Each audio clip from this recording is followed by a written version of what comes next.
segundo tópico, eu já trago para uma questão um pouco mais de obstáculos. Não deveria ser, deveria ser um ponto de caminhada harmônica, né? Mas em alguns momentos eu já percebi que acabou sendo um obstáculo. E, poxa, nada melhor do que trazer esse ponto para conversar com vocês dois, que além de mediadores, são também árbitros. A arbitragem, que é uma ferramenta extraordinária, quando bem conduzida, quando conduzida com a sua idoneidade, é uma ferramenta maravilhosa. Mas aqui eu gostaria de relatar mais de um cenário que eu passei no Brasil, que eu percebi que trouxe um reflexo negativo para as nossas ações com a mediação. Vejam bem, não estou aqui, de forma alguma, trazendo responsabilidade para a arbitragem. São pessoas que estavam conduzindo ações e usando o nome da arbitragem. Que, para mim, nem a arbitragem era de fato aquilo. Um deles, o professor Giancarlo, sabe muito bem, já falamos muito sobre isso. Aquele movimento que aconteceu há mais de década atrás, pessoas usando a arbitragem ali para vender cursos, certificações e carteira do árbitro, né? A carteirada, que aconteceu muito aqui no Brasil, a famosa carteirada. E foi um movimento muito complicado, que infelizmente enganou muitas pessoas. E eu falando aqui agora de onde eu estou, em Goiânia, falando de Goiás, em mais de um cenário eu vi isso acontecendo de forma muito negativa. Um deles, inclusive, foi em um órgão federal onde eu trabalhei. Muitos anos antes de eu entrar lá, houve uma corte, na época, né, a corte arbitral, que teve que sofrer uma intervenção, foi fechada, em virtude de corrupção, uma série de procedimentos, né, que, claro, contraria tudo aquilo que a gente acredita de ética, de moral. E teve uma outra também, essa continua aberta, eu sei que teve muitas mudanças, só não sei até que ponto, de fato, foi instaurado ali uma atuação ética. Tudo isso aqui em Goiânia, também corte, embora hoje seja com o nome Câmara. Mas esses dois exemplos de atuações de pessoas, sem primar pela ética e pela moral, usaram a arbitragem para fins pessoais. E quando eu fui apresentar a mediação em alguns cenários, esses dois exemplos foram citados. Poxa, mas isso está ligado àquele cenário da arbitragem? Então, aqui no Brasil, eu vi em mais de um cenário esses maus exemplos sendo usados e prejudicando a atuação, né, a expansão da mediação. Eu gostaria de convidar vocês para a gente comentar um pouco isso. Professor Giancarlo, gostaria que você comentasse um pouco esse cenário nosso aqui, e em seguida, se o Gary pudesse comentar se houve episódios semelhantes e até que ponto a arbitragem nos Estados Unidos auxiliou ou não a mediação na sua implementação. Professor Giancarlo, por gentileza, fique à vontade. Gary, vou dizer a mesma coisa para você. Você também me inspirou a falar. Estou animado. Você trouxe um tema muito interessante, que é esse equilíbrio do racional e do irracional, do homem racional e do homem animal. Isso me lembra aí a cultura do meu amigo, aquele Nubia, Yin e Yang. Nem tudo que é totalmente bom, nem totalmente ruim é totalmente ruim. Às vezes, uma vez eu perguntava qual é o maior entrave da mediação no Brasil. Eu diria o seguinte, não é no Brasil, é no mundo. O entrave é o nascedouro da mediação. A mediação nasceu pelo Poder Judiciário. Então, acham que ela pertence ao Poder Judiciário. Se a mediação tivesse nascido do poder dos, talvez, psicólogos, economistas, qualquer um outro, não teria, talvez, esse olhar, porque muita gente acha que a mediação e a arbitragem é para o advogado. É incrível que ainda acha que isso é para o advogado. Nosso Instituto, o Ibramac, nós estamos desde 1988 ministrando cursos de formação. E já combati muito. Muita gente liga para a gente e pergunta, né? Você vende carteirinha? Eu vou receber uma carteirinha? No Brasil, não existe uma lei aqui na Ninomia que diga assim, você não pode usar uma identificação funcional de árbitro. Aí nós temos aí duas vertentes. Num dos meus livros sobre arbitragem, eu digo o seguinte, quem usa o termo juiz arbitral Isso antes da resolução do Conselho Nacional de Justiça. Ou quem usa o termo de juiz arbitral, ou de tribunal, ou de corte. Das duas, uma. Ou não sabe do que está tratando, ou não sabe do que está tratando, ou age realmente de má fé, para enganar, para usurpar. Muito bem.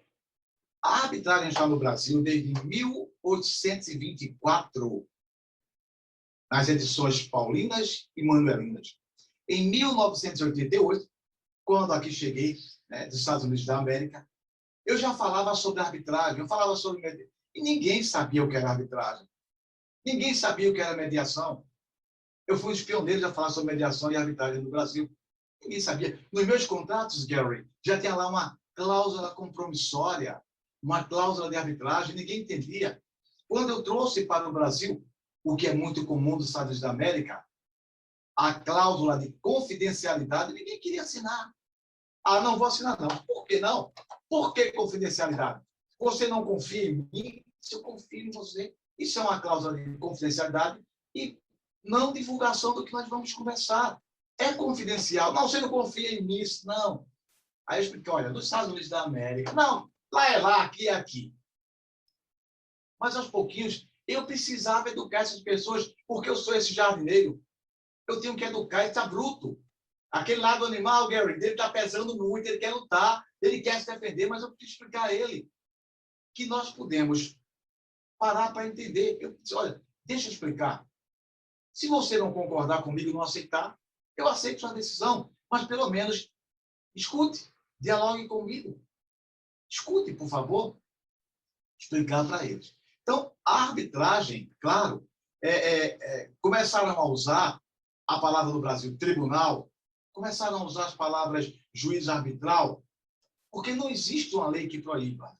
A questão é simplesmente de interpretação de texto, sociolinguística, interlingual, intersemiótica. A lei fala de tribunal, mas não no seu sentido de paredes. O Brasil usa equivocadamente a palavra tribunal. No latim, é um ablativo.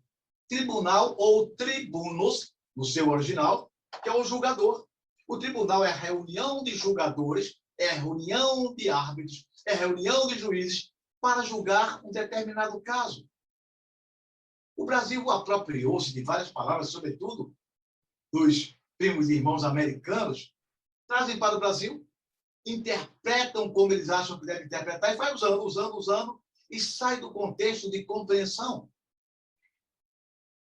Como a palavra inteligência no Brasil, ela teve um mau uso da palavra da língua inglesa. Digo isso também, Gary, pela minha primeira formação, que eu sou linguista de formação. Então, teve um mau uso. Aí colocaram tribunal, vários tribunais, pessoas do alto escalão do Poder Judiciário brasileiro, usando a palavra tribunal arbitral, sem entender a lei. Tá bom, então, Jean Carlos, esquece um pouquinho isso aí. Vamos falar da nossa lei número 9.099, que é a lei que criou os juizados especiais brasileiros. A lei, Gary, ela fala sobre sessão de conciliação. Sempre bato nisso. Sessão de conciliação. Mais adiante, ela fala sobre audiência. Mas os nossos juizados têm uma placa desse tamanho. Sala de audiência de conciliação. Ora, se é para seguir a lei diz que é sessão de conciliação. E a lei estabelece que, frustrada a sessão de conciliação, as partes poderão optar, estabelecer logo a audiência de instrução e julgamento. Opa! Ele deixou claro que a conciliação é a conversa. Eu costumo dizer, Gary, meu amigo Akira, que quando eu estou fazendo uma mediação, eu não falo de lei, eu não falo de direito, eu não falo do meu direito e da minha lei, eu falo de acordos. Eu sempre digo, do que você está disposto a abrir mão? Abra a sua mão. Se você colocar a mão dentro do recipiente e fechar a mão, se você não abrir, não sai. Abra a mão da sua vaidade, abra a mão do que as pessoas disseram para você, abra a mão desse seu orgulho. É isso que nós fazemos quando nós estamos num acordo. A conciliação é para isso. E a nossa lei, Gary, ainda vai mais além. Ela diz que, não conseguindo a mediação, as partes, em comum acordo, podem optar pela arbitragem. Eu nunca vi nenhum magistrado, nenhum juiz leigo, nenhum conciliador falar: vocês não conseguiram, não? Vamos tentar a arbitragem. Porque nessa arbitragem você é fortalecido. No Brasil, usamos a palavra empoderamento, empoderamento, eu preciso falar fortalecimento. Você é fortalecido. Você é quem decide o processo. Ah, se as pessoas soubessem quão maravilhosa é a mediação, quão maravilhosa a arbitragem, elas não procurariam o Poder Judiciário. Se elas realmente soubessem os benefícios que eles trazem. Não buscariam, meu amigo. A arbitragem no Brasil está crescendo, melhorando, desenvolvendo. As pessoas já escutam, elas já vão atrás, já estão... A mediação, depois que a mediação foi incorporada, olha aí mais uma vez, como uma atividade advocatícia, houve uma resolução da OAB federal, mediação, arbitragem e conciliação faz parte da atividade advocatícia. Ora, e por que eu preciso dizer isso? Por que eu tenho que dizer ao advogado: olha, faz parte da tua prática? Se o parágrafo único, o artigo 2º, parágrafo único, inciso 7, diz: é dever do advogado promover a mediação, a conciliação, a pacificação sempre, sempre, sempre. É dever do advogado não levar o seu cliente a uma aventura judicial. E por que eu tenho que dizer que isso faz parte da advocacia? Está aqui dentro. Então, a arbitragem, ela tem crescido muito, mas ainda, Akira, volto com você mesmo, muita propriedade falou, usada erroneamente. E o grande problema está, na maioria, nos nossos colegas, os colegas advogados. Eles não compreenderam ainda a natureza, a essência do que é a mediação, o que é a arbitragem. A arbitragem. Muita gente hoje ainda pergunta: a arbitragem é só para advogado? A arbitragem nasceu em Almaty, Itália, com direito internacional. Com direito internacional, que eu procurava uma pessoa de confiança, aquela pessoa de confiança, né? Aquele ancião de confiança, sentava com ele, olha, trouxe aqui o Gary. Gary, Akira Ninomiya, é uma pessoa que eu conheço, confidencial, eu conheço Gary, aceito Gary, aceito Akira. Akira, o que você decidir para nós dois, meu amigo, nós vamos aceitar. Está aqui o nosso caso. Salomão, o rei Salomão, um árbitro. Você lê assim, olha. Gary, infelizmente, o Jean Carlos, ele está certo, pedindo o que ele está pedindo, pleiteando assim, assim, assim, assim. Ou, de outra forma, a arbitragem, ela tem a mesma função da mediação. Opa! Choquei. Tem. Porque a arbitragem, ela veio para buscar a todo custo, a pacificação. Para quebrar os nossos vícios de litígio.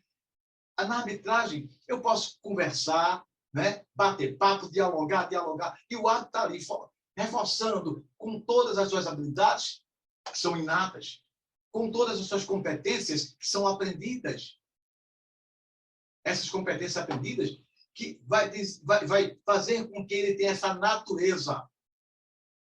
E talvez eu diga algo aqui para vocês que deixe vocês um pouco chocados com o que eu vou falar. Gary, Akira, vocês são dois meninos. De frente a mim, são duas crianças. Nem todo mundo tem a habilidade, natureza, de ser mediador de conflitos. Peraí, Jean Carlos. Apenas reflita. Vocês são muito jovens. Quando vocês chegarem à minha idade, vocês vão dizer: poxa, Jean Carlos estava certo. Nem todo mundo tem a natureza de ser um mediador de conflitos. Natureza é a habilidade. É aquilo que você nasce. E você vai desenvolvendo. Desenvolvendo por meio de competências. É aquilo que você recebe. Habilidade é nada. Músico. Eu sou músico. Nem todo mundo tem a de tocar saxofone, ele pode tocar saxofone, mas ele não vai ter aquele amor. Ninguém vai cantar New York, New York, como Frank Sinatra. Ninguém. Ninguém vai cantar My Way como Frank Sinatra. Ninguém. Porque ele vinha do coração. Quando ele cantava, era como se ele tivesse... Você via a história das pessoas. And now the end is near, and so I face the final curtain, my friend. Você via as pessoas se movimentando. É como se ele estivesse lá em cima e você vendo as pessoas passando, ele contando aquela história, e você vendo ele contando a história. Start spreading the news. Você via. É assim que é o mediador.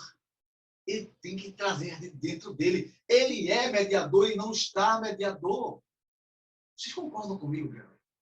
Você é mediador, Gary. Você não está mediador. Está dentro de você. Dentro. Aqui dentro. Aqui, ó. Aqui dentro. E ninguém vai tirar isso de você, não. Podem. Passa, tira, tira. Você é mediador. No seu falar, você é mediador. No seu agir, você é mediador. Não adianta. Sou advogado, ele olha para vocês. Mas, doutor, você é muito assim. Por que você é mediador? Porque você busca o acordo. Porque você busca o entendimento. E as pessoas estão em busca de entendimento. Elas só precisam de alguém que os encaminhe para esse entendimento. Oriente. Que sejam pontes. E é o que nós somos. Bridge. Nós somos pontes. Para que as pessoas se encontrem. Para que elas se encontrem emocionalmente. Aquilo que você falou, Akira. Para que elas se encontrem emocionalmente. Que elas se encontrem conscientemente. E a arbitragem também exerce esse papel no Brasil. Não entendam que o árbitro é aquele juiz togado. Precisamos acabar com essa ideia. Eu digo muito aos meus alunos aqui, quando proferir uma sentença, que ela seja homologatória.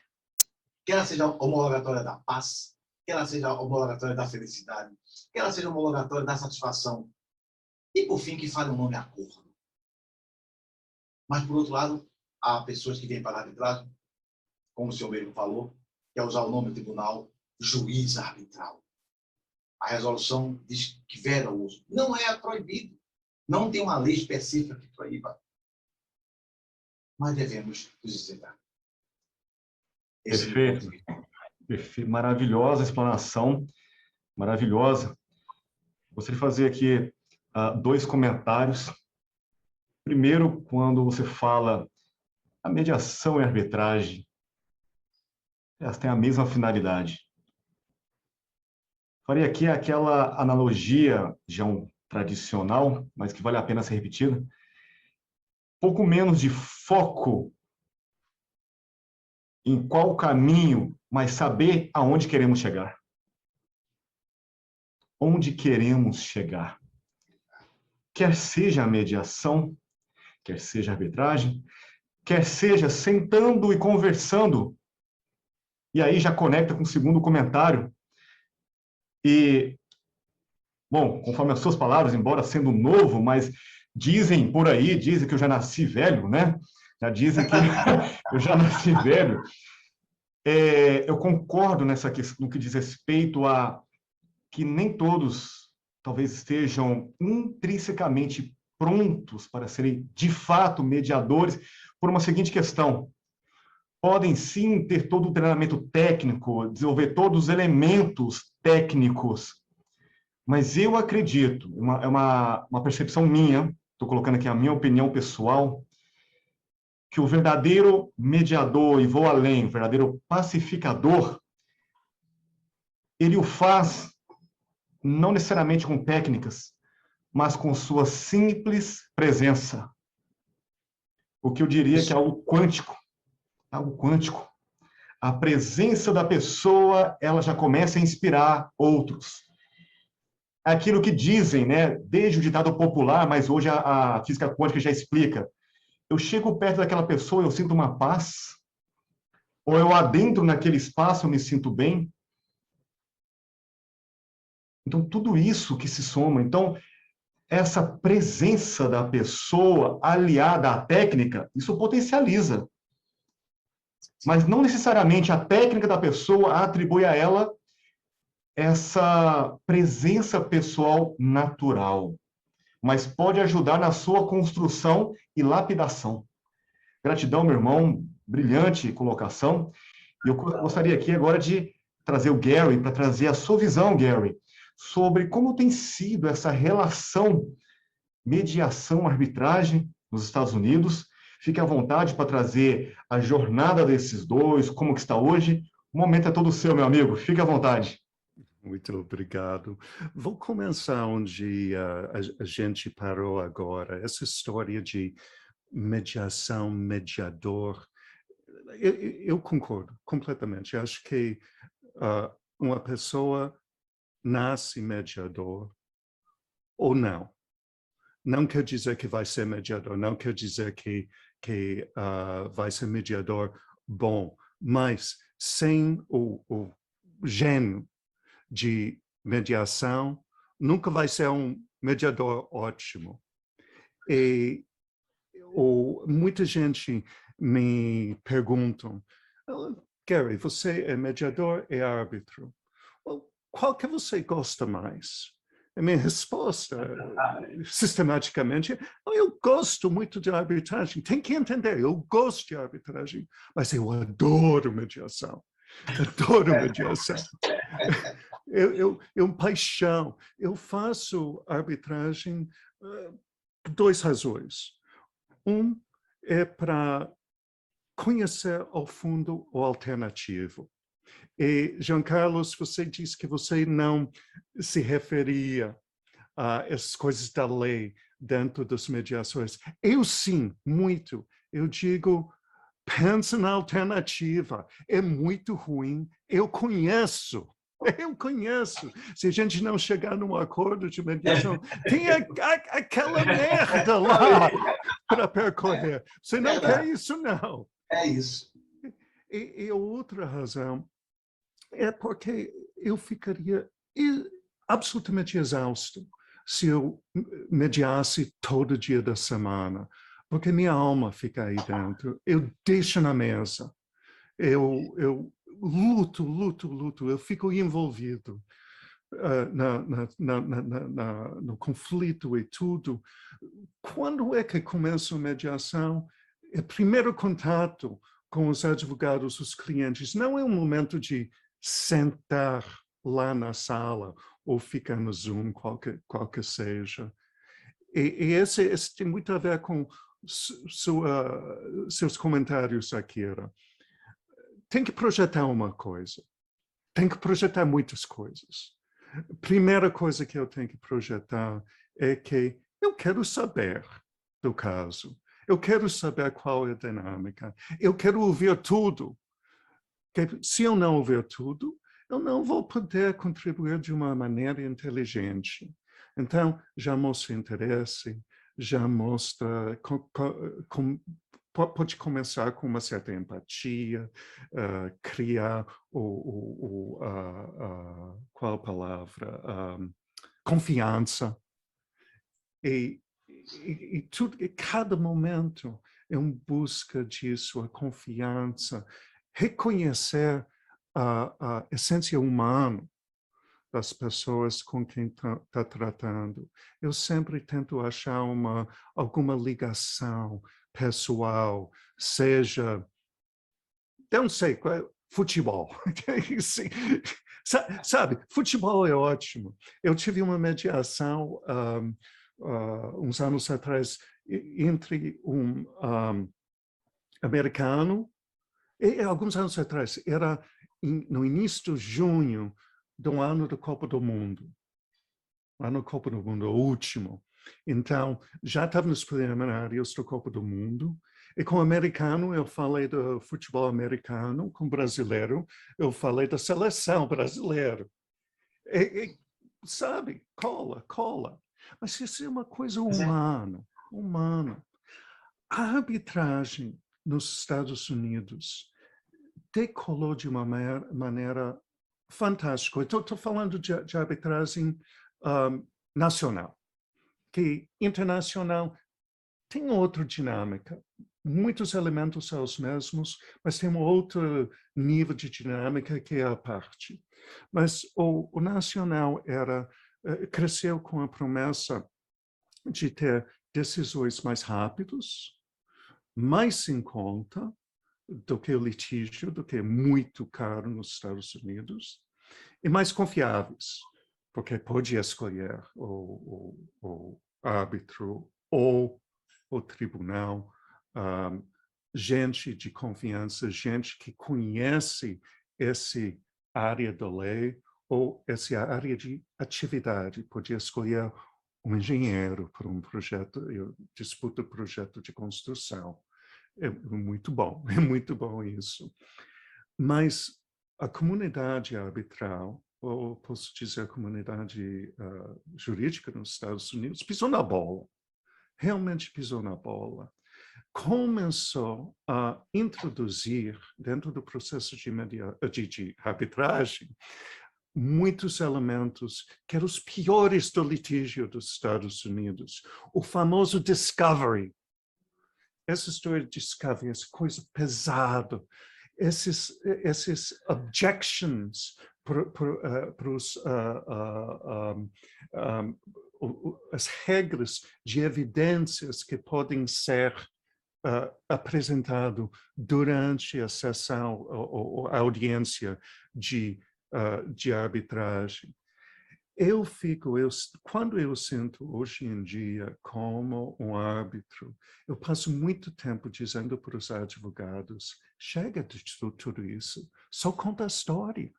Só conta a história. Eu quero eficacidade nisso. Você está na arbitragem para eficacidade, mas você não está cooperando nesse alvo. E os árbitros ficam com medo também, porque tem cada vez mais desafios contra as sentenças arbitrais. Eles puxam uma coisa ou outra. Falta de due process, porque você deixou uma coisa deslizar, outra deslizar. Então, os árbitros têm que ficar muito cautelos também e deixar entrar muita coisa que não entraria outra vez. O que eu tento fazer com o árbitro? Eu tento usar uns elementos de mediação dentro de arbitragem para harmonizar o processo. Quando parte vem para mim e diz, outro prometeu entregar esses documentos, não entregou, e outro disse, entreguei, não entregou. Sistematicamente, eles dizem, a gente quer fazer o briefing da questão para o senhor fazer uma decisão. Sobre isso, eu digo, não.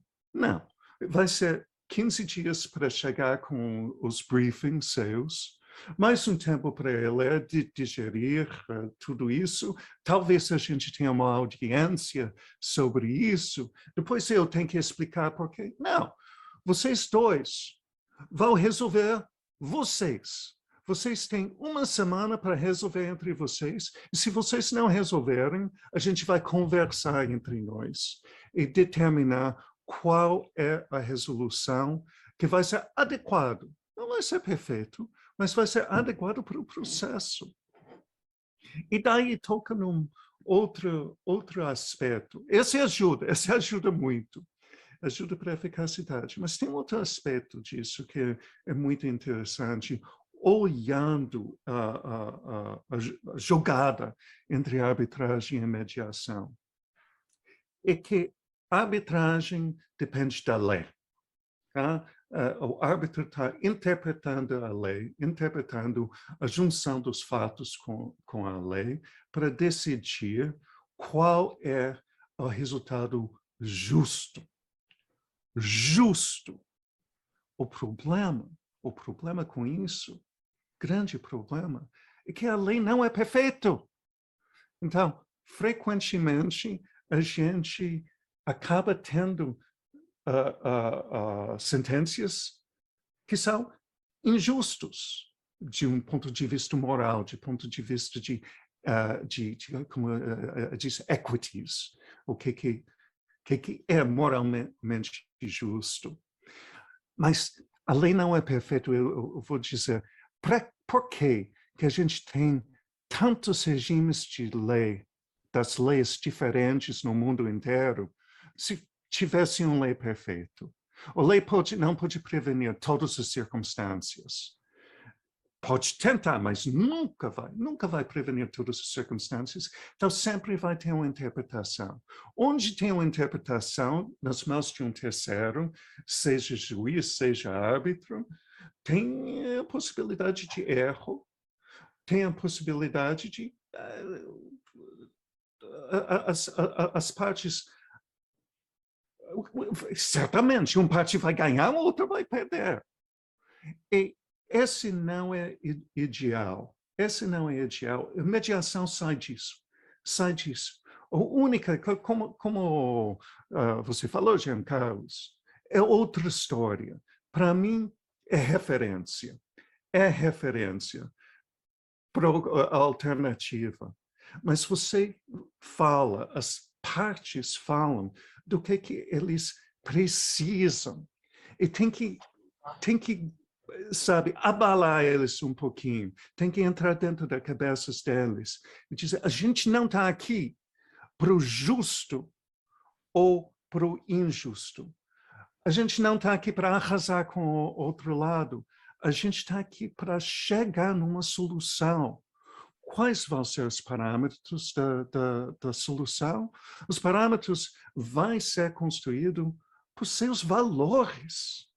É só isso, é suas necessidades. Então, essa história de mediação, de ser uma reflexo dos interesses das pessoas, em vez dos direitos das pessoas. Hoje em dia, nos Estados Unidos, tem uma certa harmonia entre a arbitragem e a mediação. Tem prevalência dessas cláusulas escalonadas. Então, as instituições arbitrais estão encorajando, dentro das regras e dentro do processo de arbitragem, que as partes tomam um momento dentro da arbitragem para entrar na mediação, para dar uma tentativa na mediação. E o que eles acham é duas coisas. Às vezes tem acordo global dentro da mediação, mas mesmo quando não tiver acordo global, sempre tem progresso em alguma coisa. Ou as partes descobrem uma coisa que ajuda com perspectiva do caso, que é em arbitragem ou em litígio também. Mas, às vezes, as partes podem fazer resoluções parciais de um quadro complexo de questões que tem que ser abordado na arbitragem.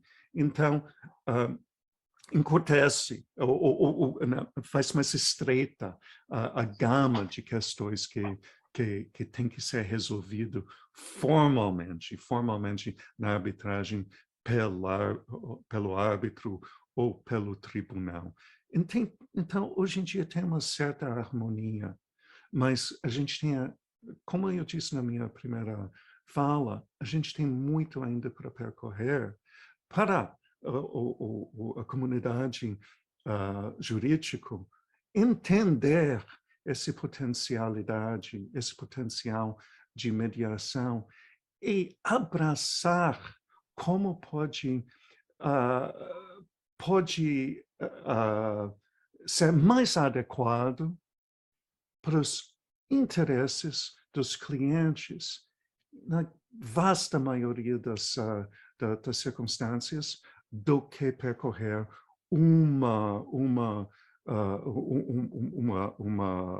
processo baseado na lei, seja arbitragem ou seja litígio.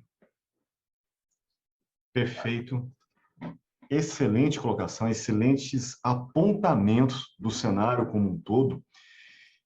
Eu gostaria de pegar um elemento, Gary, da tua fala e compartilhar algo nesse sentido. Quando você falou que se fizesse mediação com mais frequência, não aguentaria, em virtude do quanto você coloca de você na mediação. E eu compartilho plenamente dessa visão, porque ao longo da minha vida, eu tive grandes lições da própria vida me ensinando sobre esse cenário.